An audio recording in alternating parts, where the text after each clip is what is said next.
হিন্দু পৌরাণিক ইতিহাসে এমন কিছু রহস্য লুকিয়ে রয়েছে যার কোনো উত্তর আজও মানুষের কাছে নেই।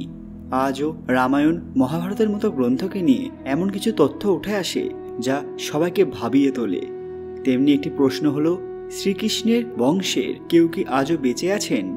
শুনে চমকে গেলেন তো? অনেকেই জানেন যে জরা নামক ব্যাধের বাণের কারণে শ্রীকৃষ্ণের তিরোধান হয়েছিল। ভগবান বিষ্ণুর অষ্টম অবতার পুনরায় বৈকুণ্ঠে ফিরে গিয়েছিলেন, কিন্তু তার একটা বংশ তো থেকে গিয়েছিল, আর এই বংশের শেষ কিন্তু তখনই হয়নি। এরপরও ঘটেছে নানান ঘটনা। তাহলে কি শ্রীকৃষ্ণের বংশধর বর্তমান যুগেও রয়েছেন? আর থাকলেও বা কোথায় আছেন? সবাই কমেন্টে অবশ্যই জয় শ্রীকৃষ্ণ লিখবেন। সকলকে পুরাণ কথা নতুন একটি ভিডিওতে স্বাগত। আজকে আপনারা জানবেন, আজও কি বেঁচে আছে শ্রীকৃষ্ণের বংশধর? ভিডিওতে এগোনোর আগে সবাই কাইন্ডলি আমাদের চ্যানেলটি সাবস্ক্রাইব করে নেবেন। আজকের ভিডিওতে ভগবান শ্রীকৃষ্ণের জন্মকুল এবং বংশধর সম্পর্কে আপনাদের কিছু তথ্য পরিবেশন করব। ভগবান শ্রীকৃষ্ণের জন্ম যদু বংশে বৃষ্ণিকুলে যাদব রাজা বাসুদেবের ঘরে হয়েছিল, আর তার লালন পালন করেছিলেন বসুদেবের খুড়তুতো ভাই ব্রজের রাজা নন্দরাজ।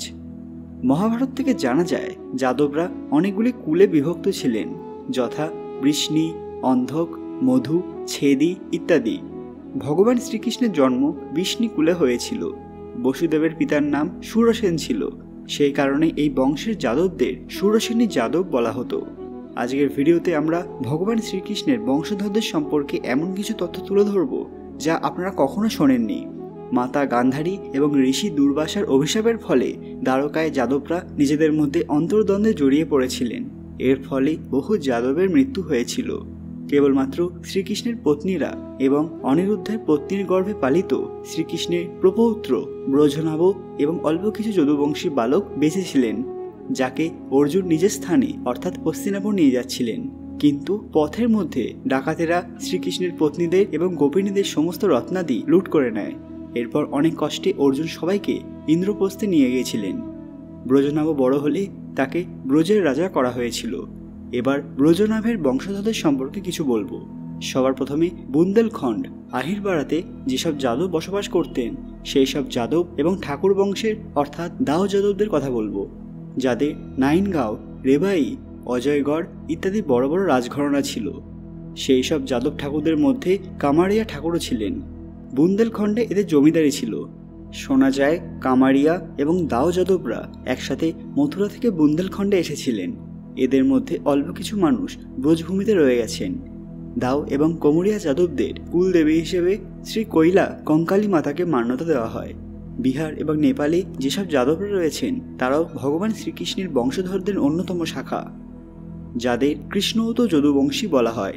কৃষ্ণৌত এবং মাঝরোড যাদবদের কথা আমরা সাধারণভাবে মৈথিলি ব্রাহ্মণদের মুখে শুনে থাকি, যেখানে এই যাদবদের বীরত্বের কথা খুবই প্রসিদ্ধ। এদের কুলদেবী মহাকালী মা। মথুরা থেকে ভগবান শ্রীকৃষ্ণের অনেক বংশধর নেপালে স্থানান্তরিত হয়েছিলেন। সেখানে গুপ্ত আভির রাজবংশের প্রতিষ্ঠা করেছিলেন। এই রাজবংশের শিলালেখ থেকে এদের কীর্তির অনেক প্রমাণ পাওয়া যায়। মথুরা থেকে বিহারে 2 থেকে 3 বার এদের মাইগ্রেশনের কথা জানা যায়।